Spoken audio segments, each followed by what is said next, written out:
c'est l'histoire de Bernadette Soubirous, donc en 1858. C'est une jeune fille de 13 ans qui a les apparitions, qui aura 18 apparitions de la Vierge Marie. Et ça va créer un tollé dans toute la France. On va envoyer un commissaire, un procureur pour essayer de savoir si oui ou non ces apparitions sont véridiques, mais l'idée c'est vraiment de la confondre et qu'elle avoue qu'elle a menti. Sauf que c'est une enfant de 13 ans qui tient tête à tout le monde. Et aujourd'hui, à Lourdes se dresse une basilique qui découle de cette histoire.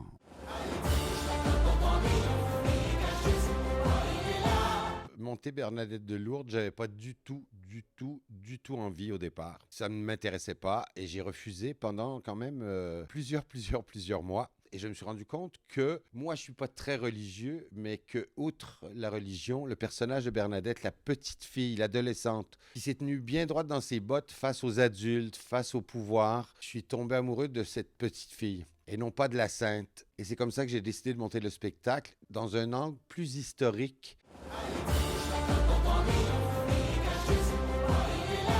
J'interprétais ici même au Palais des Sports le rôle de Richelieu dans Les Trois Mousquetaires. Et lors d'une tournée, de la tournée des Zéniths qui avait suivi, les producteurs préparaient ce spectacle.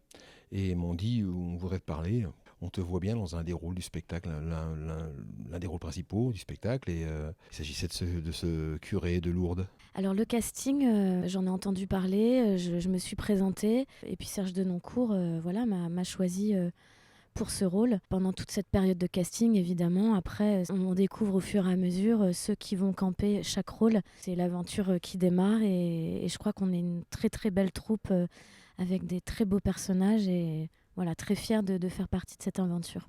Alors pour ma part, je sortais des Trois Mousquetaires, où je jouais le rôle de Porthos, donc je connaissais la production, donc j'ai passé le casting, tout simplement. À la base, même, j'étais dirigé plutôt vers le rôle de Jacomet, le fameux commissaire qui va rendre la vie très dure à Bernadette avec les interrogatoires. Et au final, ils m'ont dirigé vers le rôle du papa. Et j'avoue qu'au départ, je ne savais pas trop parce que j'avais peur justement du côté prosélytisme, le fait de vouloir croire, faire croire. Et au fait, vu que c'est pas du tout abordé de cette manière, on est plus dans une relation purement humaine entre un papa qui essaie de protéger sa fille. Et je suis très très heureux d'avoir embarqué dans cette aventure.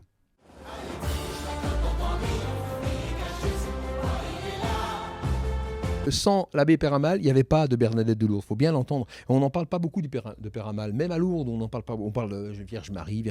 Non, mais attendez, avant tout ça, là, celui qui a fait passer la pilule à tout le monde, c'est Péramal. Et si lui, il n'avait pas cru, elle serait restée passée pour folle, et puis il n'y aurait jamais eu de Bernadette de Lourdes. C'est un curé de campagne, c'est un mec bourru, c'est un mec d'à peu près 65 balais, quoi, curé de campagne, râleur, un peu bougon, pas le mec le plus sympa de la terre, quoi. Je pense que dès le départ, il a envie d'y croire, il se dit, si c'était vrai quand même, ce serait quand même incroyable. Mais pour lui, au départ, il préfère prendre la position de la défense, c'est-à-dire j'ai affaire à, pas une hérétique, mais à une affabulatrice, quoi. Cette gamine, elle est folle, elle a dû manger des herbes, enfin il y a un problème, quoi.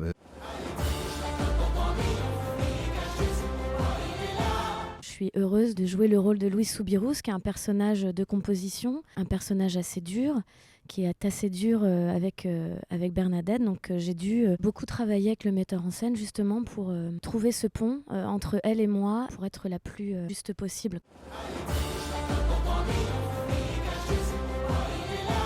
Le commissaire Jacomet, c'est un personnage qui va essayer un peu de déstabiliser Bernadette. C'est un peu l'antagoniste du personnage principal.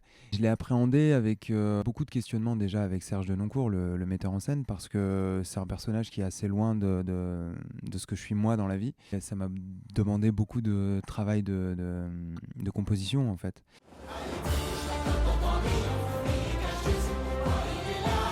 Par rapport aux autres rôles que j'ai pu jouer, qui étaient souvent Porthos, Danton, des épicuriens, des hommes forts, là on est sur un papa qui est dans l'émotion, qui ne sait pas comment protéger sa fille, donc ça crée des moments très, très forts en émotion.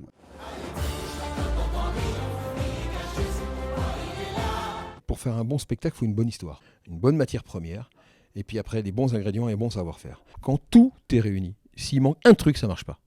Il faut des bonnes chansons, une bonne musique, un bon compositeur, un bon livret, un bon texte, un excellent metteur en scène. Il faut des producteurs qui aient l'air insolides, qui tiennent le coup, qui disent on va là, on va le faire, ok, très bien, on fait ça, ça coûte cher, mais on le fait. On ne peut pas négliger le moindre truc. Et quand tout est réuni, vous appuyez sur play, vous ouvrez le rideau. Je n'ai jamais entendu quelqu'un dire ouais, non, c'est pas mal. Non, les gens viennent avec les yeux mouillés comme ça en disant c'est incroyable. Les gens maintenant aujourd'hui viennent à Lourdes, visitent le sanctuaire et ensuite viennent voir le spectacle. Ou l'inverse, certains viennent voir le spectacle par curiosité et ensuite se disent «Oh, moi j'ai envie de voir la grotte en vrai maintenant». C'est devenu une attraction très importante dans la ville. Les gens, les habitants de Lourdes, les commerçants de Lourdes maintenant nous attendent. C'est le même succès que Bernadette a eu auprès de moi. Les gens s'attachent à cette très jeune fille qui va défier le pouvoir. C'est Jeanne d'Arc sans armure. Déjà, la génération jeune, les adolescents, adorent Bernadette. Et puis après, tu as tous les autres qui s'intéressent à l'histoire avec un grand H, parce que tout le livret a été écrit à partir des procès-verbaux. Ce sont les vraies réponses de Bernadette, c'est pas inventé par moi. 150 ans plus tard, il y a des millions de personnes qui vont à Lourdes, qu'on y croit ou pas. Elle a créé un truc incroyable, et c'est cette histoire que j'ai essayé de raconter.